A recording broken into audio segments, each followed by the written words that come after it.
Okay, I'm going to go through our graphing linear equations practice. So we've got the numbers 1 and number 2. We want to find the slope of each line from these different graphs. So when we want to find the slope of a line, we want to think about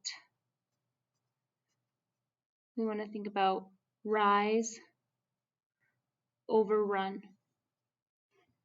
We want to think about the change in y and the change in x. So how that shows up on a graph, we see 2 points right here, kind of marked with those little dots.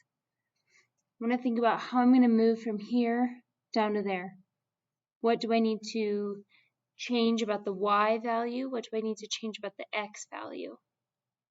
Let me do this. Focus this a little more. Yeah. So what we can do is we can draw what we'll call a little slope triangle. And this piece here, the vertical piece of the triangle, is our change in y. And then this horizontal piece here will be our change in x. This vertical piece is our rise. The horizontal piece is our run. We want to do rise over run. So the rise here is just by 1. And then the run piece, we go over 1, 2, 3. So 1 over 3. And something else to note, a positive slope goes upward from left to right. Think about it like climbing up a mountain. And then a negative slope would be skiing back down. So from left to right, we go down. So this is clearly going down, so it's going to be a negative slope. So negative 1 over 3 is our slope. Now for number 2, again, we want to think about rise over run, change in y over change in x. We create another slope triangle where I go up 2 and then over 2. So my rise is 2, my run is 2. This is a positive slope. We are going upwards. So that's positive. And then what I do is I'm going to simplify that. 2 over 2, just like any two numbers that are the same in the numerator and the denominator, 2 over 2 is equal to 1. So my slope is 1. Right, now let's move on to numbers 3 and 4. Now we're finding the slope still, but this time we're using two different pairs. We're using a pair of points to find our slope. So we can still think about slope being the change in y divided by the change in x. And the change in y is equal to one y value minus another y value. Change in x is going to be the same thing with the corresponding x values.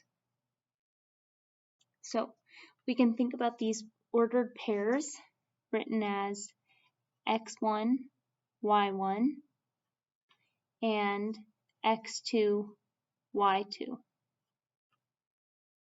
Okay, so we have two different x values, two different y values.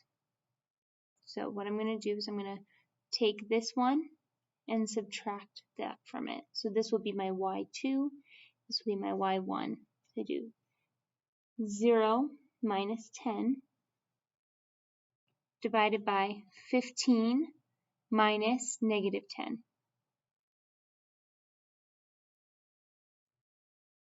So in the numerator, I get 0 minus 10, which is equal to negative 10. And then in the new denominator, I do 15 minus negative 10. When I subtract a negative number, it turns into addition. So I get 15 plus 10, which is 25. So I get negative 10 over 25, and that will simplify. I can divide both the top and the bottom by 5, and I get negative 2 over 5. And that's my slope. Now for this one again, I want to find my change in y over my change in x. That's equal to y2 minus y1 over x2 minus x1. This will be my x1, this will be my y1, this will be my x2, and my y2. I take this, I plug that in, so I get 20 minus 20 divided by 12 minus 3, which gives me 0 in the numerator and 9 in the denominator. So 0 divided by 9 is 0. Think about if you had $0 and you divided it amongst your 9 friends. How much money would each of your friends get? They'd get nothing because you had nothing to begin with. So 0 divided by 9 is 0, and that's our slope. So when we have a slope of 0,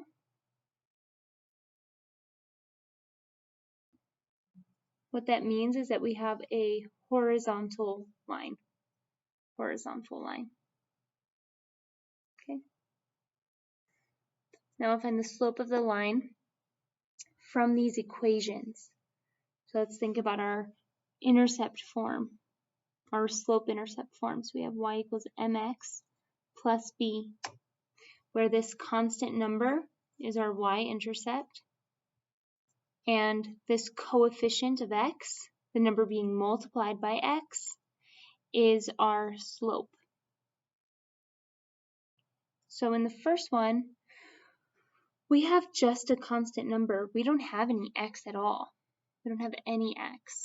So think about it. If I wrote down 0x, what would that be equal to? Be equal to just 0. So when we see that there's no x value in an equation, we know that our slope is 0. Slope is 0. And again, that means that it is a horizontal line.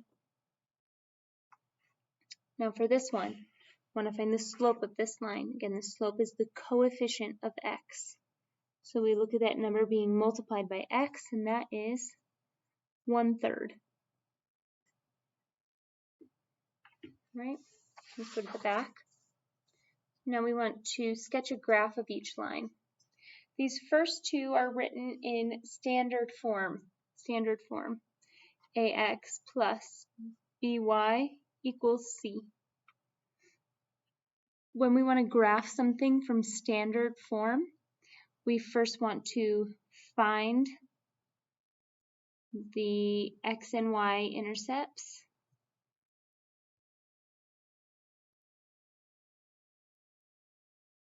And then we want to graph the intercepts. And then, last but not least, connect the dots.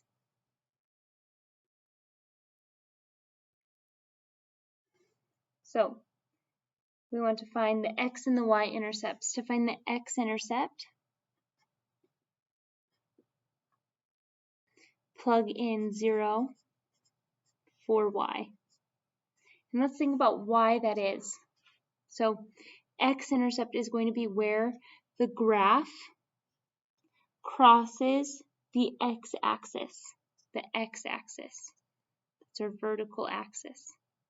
So if it's where it's crossing the x-axis, can't even see.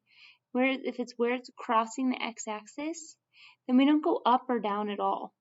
So that y value is definitely going to be 0. It's going to be 0. So let's plug 0 in for y in our original equation. So I get 7x plus 3 times 0 equals negative 6. I'll simplify that, so I get 7x plus 0 equals negative 6. 7x plus 0 is just equal to 7x, and that equals, again, negative 6. 7 is being multiplied by x here, So in order to get x by itself, in order to undo the operation, I have to use the inverse of multiplication, which is division. So I divide this side by 7, divide this side by 7. I'm left over here with just x, and x is equal to negative 6 over 7. That's my x-intercept. So I'll plot that point right now. So negative 6 over 7 is going to be just before negative 7 over 7. Negative 7 over 7 is equal to negative 1. So I'm going to go over here just before negative 1 and plot a point right there. Now let's find our y-intercept. Our y-intercept, we need to plug 0 in for x this time. And again, let's think about y. So if I have a line, this will be my y-intercept, where it crosses the y-axis. So if it's at that point where it intersects with the y-axis, sorry, I keep doing that, it's not going to move right or left at all. It's going to be right there and right on the axis. So that means that the x value, the x coordinate, is going to be 0. So I plug in 0 for x in my original equation, and I get 7 times 0 plus 3y equals negative 6. 7 times 0 is just 0, plus 3y equals negative 6. And then 0 plus 3y simplifies to just 3y equal to negative 6. And then I divide this side by 3, this side by 3, and I end up with y on this side equal to negative 6 over 3, which equals negative 2. So that's my y-intercept. So now I go down to y equals negative 2. And then all I need to do is just connect those two lines and add some arrows on the either end, and there is my graph. Now let's move on to this one. So still we're working with standard form. We want to be able to find the x and y intercepts first, then graph those intercepts, and then connect the points. So first one, I'm going to find the x-intercept. I plug in 0 for y, so I get 4x plus 5 times 0 equals 5. That leaves me with 4x plus 0 equals 5, which simplifies to 4x equals 5. Divide both sides by 4, and I'm left with x equals 5 over 4. 5 over 4 is just a little bit bigger than 4 over 4, which is 1. So I go a little bit past 1, and that's where 5 over 4 is. And now let's find the y-intercept. So I plug in 0 for x this time, and I get 4 times 0 plus 5y equals 5. 4 times 0 is 0, plus 5y equals 5. 0 plus 5y simplifies to just 5y equals 5. Divide both sides by 5, and y equals 1.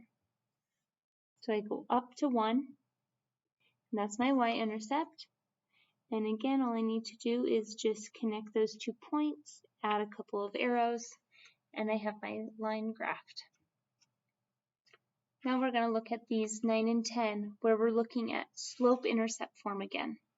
Slope-intercept. So y equals mx plus b, where m tells us the slope, and b tells us the y-intercept.